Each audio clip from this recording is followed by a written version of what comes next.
السلام علیکم چینل کے تمام ناظرین کو چینل پر خوش آمدید۔ ناظرین، بیجنگ کا شمار دنیا کے آلودہ ترین شہروں میں ہوتا ہے، لیکن اگر کسی دن شہر کی فضا شفاف ہو تو نیلا آسمان نظر آ جاتا ہے، اور عموماً یہ وہی دن ہوتا ہے جب کوئی اہم سیاسی اجلاس یا کوئی بین الاقوامی سطح کی ملاقات یا تقریب کا انعقاد کیا جا رہا ہو، اور یہ صرف محض اتفاق نہیں ہوتا۔ ناظرین، چین کی حکومت کئی برس سے اس نوعیت کی صلاحیت رکھتی ہے کہ اس مؤثر انداز میں استعمال کرتی رہی ہے، اور گزشتہ دسمبر میں اس نے ایک قدم اور آگے جاتے ہوئے اپنی اس صلاحیت کے دائرہ کار کو وسعت دینے کا اعلان کیا ہے۔ چین کا ارادہ ہے کہ مصنوعی طریقے سے بارش اور برف باری کرنے کی صلاحیت کو مزید بڑھایا جائے۔ ناظرین، یاد رہے کہ چین اس چیز کی صلاحیت رکھتا ہے کہ وہ کسی بھی شہر میں کسی بھی وقت مصنوعی بارش یا برف باری کر سکتا ہے۔ چین کا ارادہ ہے کہ مصنوعی طریقے سے بارش اور برف باری کرنے کی صلاحیت کے دائرہ کار کو سن 2025 تک 55 لاکھ مربع کلومیٹر تک بڑھایا جائے، جو کہ اس کے مجموعی رقبے کا تقریباً 60% حصہ بنتا ہے، جو کہ میکسیکو جیسے ملک کے رقبے سے 3 گنا زیادہ ہے۔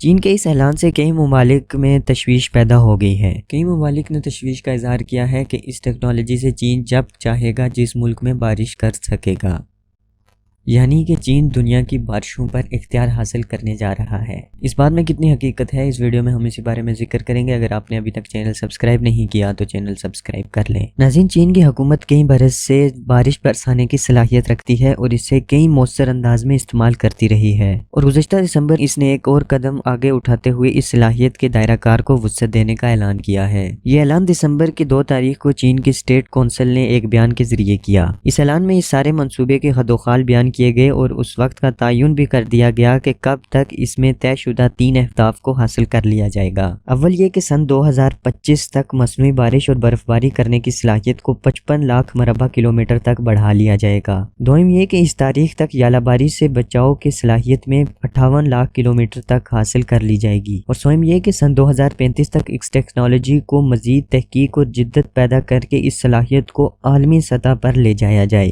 اس بیان میں مزید کہا گیا ہے کہ اس منصوبے سے قدرتی آفات سے بچاؤ، زرعی پیداوار، جنگلات اور گاز کے میدانوں کو آگ سے بچانے کی صلاحیت حاصل کی جا سکتی ہے۔ اس کے علاوہ انتہائی درجہ حرارت اور خشک سالی پر قابو پانے میں مدد ہوگی۔ ناظرین، مصنوعی طریقے سے بارش برسانے کو سیڈ کلاؤڈنگ کہا جاتا ہے، اور یہ ٹیکنالوجی اب دنیا میں عام ہوتی جا رہی ہے۔ یہ ٹیکنالوجی صرف چین کے پاس ہی نہیں بلکہ دنیا کے کئی ممالک اس پر عبور حاصل کر چکے ہیں۔ یہ بہت ہی عام چیز ہے اور بہت سے ملک یہ ٹیکنالوجی استعمال کرتے ہیں۔ چین اس کا استعمال طویل عرصے سے کر رہا ہے اور انڈیا نے بھی اس کا استعمال کیا ہے۔ اس کے علاوہ اس ٹیکنالوجی کو جنوبی افریقہ کے صحرائے اعظم کے ذیلی علاقوں میں اور اس کے علاوہ براعظم افریقہ کے شمال مشرقی علاقوں میں بھی استعمال کیا جا چکا ہے، لیکن دنیا تشویش کا اظہار اس لیے کر رہی ہے کیونکہ اتنے بڑے پیمانے پر چین کے علاوہ کوئی اور ملک اس کا استعمال نہیں کرتا۔ ناظرین، کلاؤڈ سیڈنگ ایسے سلور آیوڈائڈ مادے پر مشتمل ہوتا ہے جن کو بادلوں پر چھڑکنے سے ان میں رطوبت پیدا ہو جاتی ہے، اور یہ موسم کو اپنی مرضی سے بدلنے کا ایک اہم طریقہ ہے۔ اس پر پہلی مرتبہ تحقیق سن 1940 میں امریکہ میں کی گئی، لیکن اس طریقہ کار کے حوالے سے ابھی بھی بہت سے شکوک و شبہات پائے جاتے ہیں۔ ناظرین، یہ نظام بغیر کسی سائنسی توثیق کے واضح کیا گیا ہے، اور آج بھی اگر چین میں ایئر سروسز کے ماہرین یا ہوائی جہازوں کی مدد سے یہ تجربات کرتے ہیں تو آپ کو بتائیں گے کہ یہ ایک عجیب معاملہ ہے کہ بغیر تحقیق کے استعمال کیا جاتا ہے۔